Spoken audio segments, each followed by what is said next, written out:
Hello guys, good evening sa inyo guys.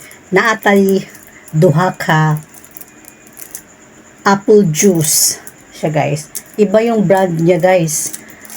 Ang imuha lang pangitaon guys sa apple juice na juice jud talaga jud siya sa kanang mansanas kaning naa siya naka slice sa picture.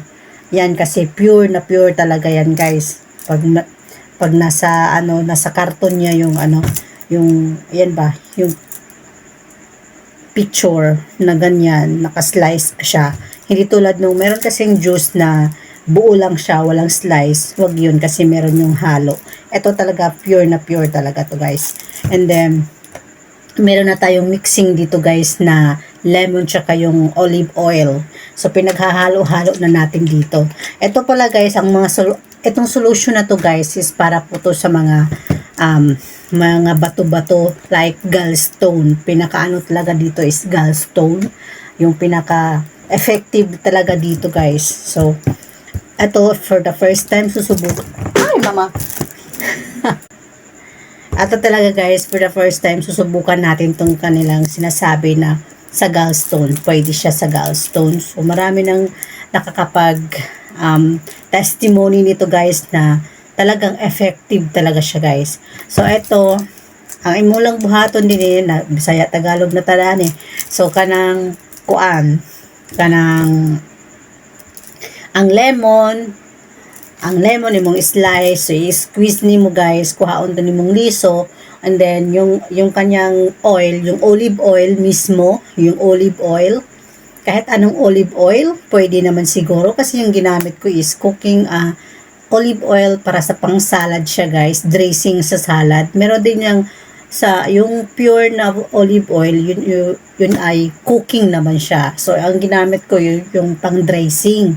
So parehas lang naman siguro yun kasi olive oil din naman siya. So ganon, ito yung lahat, nandito na yung lemon juice at saka olive oil. So kaya ko ganito nilagay guys kasi i-shake mo kasi siya ng maayos. So ihahalo mo talaga siya ng maayos. And then pagkatapos nito, pwede mo na siyang ilagay sa baso.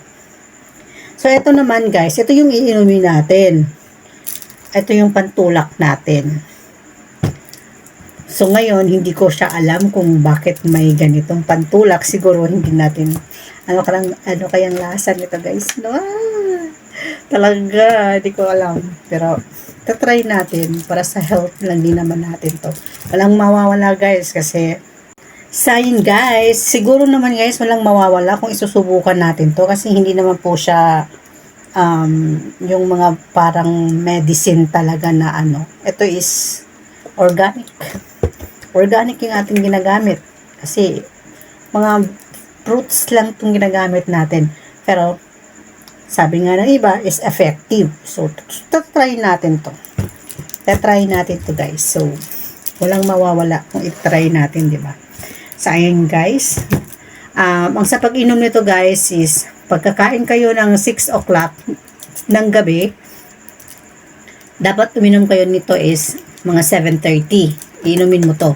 Then 7:30 hanggang umaga, wag kayong iinom ng tubig. Kahit madaling araw, wag kayong iinom ng tubig.